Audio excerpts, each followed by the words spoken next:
Update. My 36 male family is upset I'm prioritizing my brother-in-law over my niece after my sister 27 female cheated. Original story. My sister married 27 female met her husband Tom 29 male when she was attending college out of state and he was stationed near her campus with the army. After he got out, she dropped out of school so they could move to our home state at her request, so we've been the only family he's had here. They have a 3-year-old daughter, Jane. Not long ago, a guy, call him Bill, reached out to Tom on Facebook and told him that he saw my sister has a 3-year-old kid and that there's a possibility my niece may be his child. He and my sister had been having an affair from the time they moved home, until shortly after she found out she was pregnant. He had to move away for work and my sister never mentioned pregnancy to him or that she was married. Tom confronted Mary and eventually she admitted to the affair. 2 paternity tests later, it was confirmed my niece is not Tom's child. He has been devastated. Bill wants to be in Jane's life, but my sister and family are staunchly against this. They say Jane already has a dad, Tom. Tom has been going to counseling since Biodad first reached out to him, and he just cannot see Jane the way he used to or be around her or talk about her without breaking down. He says it hurts too much, and he feels like his life has been based on a lie. Nor can you really imagine staying in her life with Bill around. Since they separated, I have been letting Tom stay at my place since he has no family here. My sister thinks I'm out of line letting Tom stay, and that I'm depriving my niece of her uncle. She doesn't want Jane here so long as I'm supporting Tom. Fair, I guess. And Tom has offered that he would go to friends or out if I wanted to babysit or spend time with my niece. Also fair. Personally, I sympathize with Tom. I'm not an affair baby, but my mother was pregnant with me when she met my sibling's father. He made a stipulation that it'd stick around, but my bio-dad and bio-family could not be around, and my mother agreed. He treated me differently once my sister and brothers were born, and even more so after he and my mother divorced. My paternal family reached out eventually, and I learned the truth and got to know them. This pissed off my adopted dad to no end, and his family as well. Said it was a slap in the face that I would even want to know my other family. They were my family, and it was ungrateful of me to forsake all of that. I don't want my niece to possibly go through that. Getting stuck between families is the worst. So I've been helping Tom find out more about Bill and mediating between them when they talk. Bill seems like a real stand-up guy with positive people around him and wants to take my sister to court for custody and brother-in-law as well to get taken off the birth certificate. I support both of them in these decisions and have offered to help if they need it. My sister is mad at me, but I have told her and our family that she should only be mad at herself. None of this would even be happening if she hadn't played eeny-meeny-miny-mo with her kid's dad. My family thinks I'm prioritizing Tom and Bill over my own niece, that I should be shaming him for abandoning his daughter, and that I am turning my back on her. But I don't think I am. I also think that Tom deserves some kind of support through all of this. I could really use some outside perspective. Is this really a wrong stance for me to take? Or should I back off because my family is right about Tom needing to stick around and shun Bill?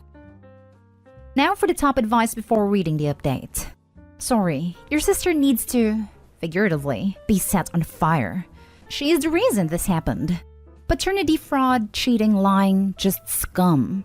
There are 3 victims here: Jane, Tom, and Bill. I understand Tom's position. I don't think I could raise another man's child. I honestly believe it would be my worst nightmare if my son wasn't mine. It doesn't matter what your family thinks. Bill is right, he is going to be involved, they need to deal with this. It seems everything he has done is honorable. Reaching out must have been hard.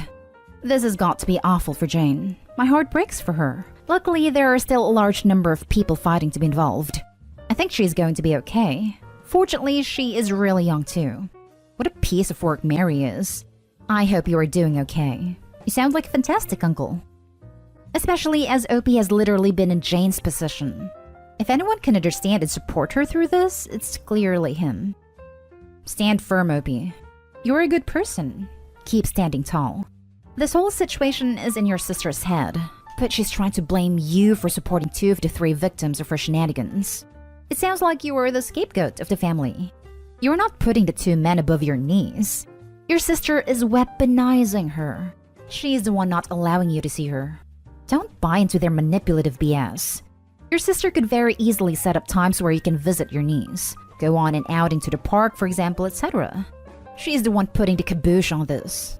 I find it admirable that you are ultimately benefiting your niece by clearing up her paternity situation and allowing her bio dad to claim his rights to her. I especially find it admirable that you are supporting your brother-in-law after the massive betrayal that he has endured via your sister's hand. Keep walking tall and don't lower yourself to your family's non-existent ethics. Your family is supporting the woman who cheated on her husband, had a baby with another man, and never told anyone. They don't get a say. I find it just disgusting that their argument is that you don't get to see your niece if Tom is living with you. They don't seem to have a problem with your niece not seeing Tom, the only dad she's known, or for Pete's sake her newly revealed bio dad. Your want to support Tom and mediate with Bill is admirable, Opie. You are a good person. It's such a leap in logic they're applying to. They won't let Opie see his niece because the child's not father is there, but they have unilaterally decided the not father is the father and therefore must take responsibility for her. While I understand guys who stay in kids' lives after a discovery like this is made, you can't blame them for walking away either. Niece is only 3 anyways, and the fact is that if he left now, she'd never even remember him. It's basically a screw you fall in line tactic my family is prone to using in people. I enjoy seeing my niece, but I'm not supporting my sister and joining my family in telling Tom to drop the divorce and reconcile. Instead, I'm saying nothing about what he should do regarding their marriage and supporting him in his decision to get off the birth certificate. I offered him a place to stay versus telling him to go home or to find some place else to stay until he can move. It's less about not letting Tom be around her and more about punishing me so long as I go against the grain. A Down 40 update. Firstly, thank you everyone for your comments, messages, insights, and support. It really helped me strengthen my resolve and find solace in what I was doing. I'll address a few concerns/questions that popped up before my mini update. Yes, Bill knows Jane is his. When Tom got his paternity test done, he and Bill had him go separately to be tested. Why am I letting Tom stay with me? Well, he was family for years. And for me, you don't just chuck family onto the streets except for extreme situations. Divorce takes a year in my state, and Tom is opting to stay to make sure it can all be handled quickly and smoothly to get it finalized as soon as possible. That said, he plans on moving back to his home state after that, so I'm letting him stay with me so he can save money for his move and moving expenses. Otherwise, the only places he could afford on his own require 6 and 12 months leases. Supporting Tom and Bill may result in my sister and I having little to no contact. True, it may, and that'll be our crosses to bear. But I can't find it in me to ignore others needing help just to satiate her and excuse her behavior. I still love my sister. Whatever my feelings or opinions of what she did or is doing have no place in this, nor it is really the time for me to go expressing them to her.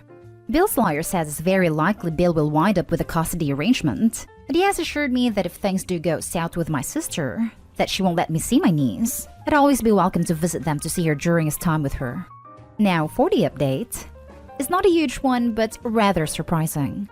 My sister is still being cranky and doubling down, doing all she can to guilt Tom into reconciling, and adamant about Bill not being involved because she has a husband that just needs to realize they can work through this. Tom is Jane's dad and Bill is not needed. So, meh there. Last week, I went on a fishing trip with both Tom and Bill for the 3 of us just to relax and forget all this nonsense for a bit. Once we got back, my mother showed up to try talking to me about why I'm doing any of this. Surprisingly, we had a decent talk after some heated tension. I wound up showing her the post, and while she wasn't happy I was airing our laundry, it helped a bit. Ultimately, I was able to get it through to her that given the circumstances and the high probability Bill is going to be a presence in Jane's life from here on out, the best thing for Jane would be if our family and Bill could at least coexist. I asked her how she would feel if her granddaughter was constantly having to choose who to spend time with for birthdays, graduation, prom pictures, etc., or God forbid, we all put her in a position that she would have to lie to everyone about what she wanted just to not hurt feelings. It took a while, but that seemed to at least get through to her a bit. She's still not happy about the whole situation, but she did agree to a dinner in a public place to meet Bill and some of his family, and I'm happy to say that that wound up going off really well, and Bill's mother had a good heart-to-heart with her. So, some progress. Thanks again everyone for the support. Opie, you truly are a stellar human being. If you are not a counselor or mediator, you should probably look into it as an alternative career. Just amazing how you brought everyone together. Hugs to you. Damn. So your sister lied to both of these men for years and now expects them and everyone else to bend to her will? It sounds like you, Tom, and Bill have Jane's best interests in mind more than your sister or parents do. Kudos to you for doing the right thing. Writers of cheap romances couldn't write a character with this level of entitlement even with 10 pens. Opie's sister messed up and has to face the music. I'm still surprised anyone is listening to your sister. She married Tom, cheated on him with Bill and became pregnant, unbeknownst to Bill, and then decided Tom was who she wanted to be the father. She doesn't get to decide that for Pete's sake. If I were Tom, I'd skedaddle too. And the fact that Bill contacted them to stand up and be a father speaks to his character. Maybe it will rub off on your sister. You are a great person, Opie. You actually seek harmony and what is best for Jane. She's lucky to have you. How is Jane doing in all of this? It must be hard when your dad disappears one day. Is she okay with it? Yeah. It's not just Bill and Tom who are hurt. Jane is a victim too. 3 people's lives have become emotional wrecks due to the actions of one person. I can't understand why paternity fraud isn't a crime. Now for the next story. Ex passed away, and I'm finding out we had a son together. Her family wants me to have custody. What should I do? We broke up way before I, 25 male, learned about this, and I'm still not sure what to think. Recently found out not only that she passed away, but we have a 7-month-old son. Her family was telling her before that I needed to know, but she kept putting it off. So now with what happened, they felt I needed to be told and take part in his life. Just to be sure, I asked for a paternity test and got the results now. It's definitely mine, so that's freaked me out more. This has made it so much more real. I really don't know what to do now. Every time I think about it, it all gets overwhelming. I feel like I'm gonna get an anxiety attack. Then sometimes I get so angry that she never told me because I absolutely had a right to know about this from the beginning and be there for my son. Now all of a sudden, I'm a single dad expecting to take care of a baby I didn't know existed less than a few weeks ago. Her mom says she can help out, but can't take him full time. Her sister's still in college. That's why they really need me and say my son needs me. I don't know what I'm going to do. I want to do the right thing, but I'm scared I'm gonna mess this up so bad. I don't want to mess this poor kid up, and I'm gonna be the only parent who knows. Tomorrow is the first time I'm supposed to meet him. I'm so nervous and freaked out about everything going on. My parents say I'm gonna be a great dad, but I'm not sure about that, or how I'm gonna manage with a baby suddenly with me. I'm really looking for any advice on this. Please, can someone help me how to navigate everything going on? Now for the top advice. The fact that you're worried about messing up is a good, healthy, normal thing. I've been doing it for 20 years and still get that panic. Acceptance is the first key. Does Opie need to get custody? Can he just say no? Can he take on the uncle role if he wants? How does this work? I feel like everyone is saying good luck, Opie. Like, what are his options? I am a female, so I guess I couldn't be in this position, but this all seems really unfair to Opie. And if he wants out, I feel that's his right. He can give up parental rights and put the baby up for adoption, but it doesn't even remotely sound like this is something he wants to do. I'll let you in on a secret. No one is ever ready to be a parent, even the ones that planned it out. And the other secret is once you start being a parent, you will be better at it than you thought you would. Take advantage of your support group, and it's natural to worry, but we'll be okay. When you're in that quiet moment, laying down with your son peacefully sleeping on your chest, you will understand it's all worth it. This is great. Also, the biggest indicator for you being a good parent is that you're scared crapless about messing up and being a bad one.